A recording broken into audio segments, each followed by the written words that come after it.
Жастық маған оқ берді, жауыңдат деп, жастық маған от берді, жалындат деп жырлағанымыз балаға ақын Мұқағали Мақатаевтың есімімен байланысып шығып отыратын Мұқағали республикалық журналының бас редакторы ақын Батық Мәжитұлымен кездесу өтті.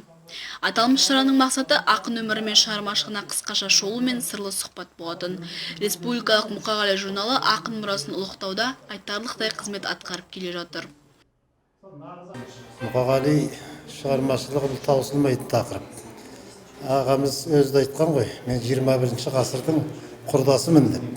Сол 21 ғасырдағы Мұқағалидың құрдастарымен кездесейік деп отырмыз. Мұқағали азаттықтың ақыны. Сол Совет үкіметі кезінде өмір сүрсе де, әрбір өлеңдері азаттыққа негізделген, азаттыққа армандаған. Осы ұлттық идеологияны жүректерге қондырып, адамдардың, қазақтардың, жастардың санасын ашу үшін артына асыл мұра қалдырған. Осының жай жапсарын әңгімелейік деп келіп отырмыз. Шара барысында білімгерлерде белсенділік танытып, ақын өлеңдерінен сыр шертіп, көкейде жүрген сауалдарына жауап алды. Дәстүрлі түрде өткізілетін кезекті іс-шараға гуманитарлық факультет мұрындық болды. Ақиық ақынның өмірі мен өнері суреттелетін рухани журналдың бүгінде 118 нөмірі оқырманға жол тартуда. Журналдың 70%-ға жуығы тек мұзбалақ ақынға қатысты әдеби басылым білімгерлерді рухани нәрмен сусындатары анық.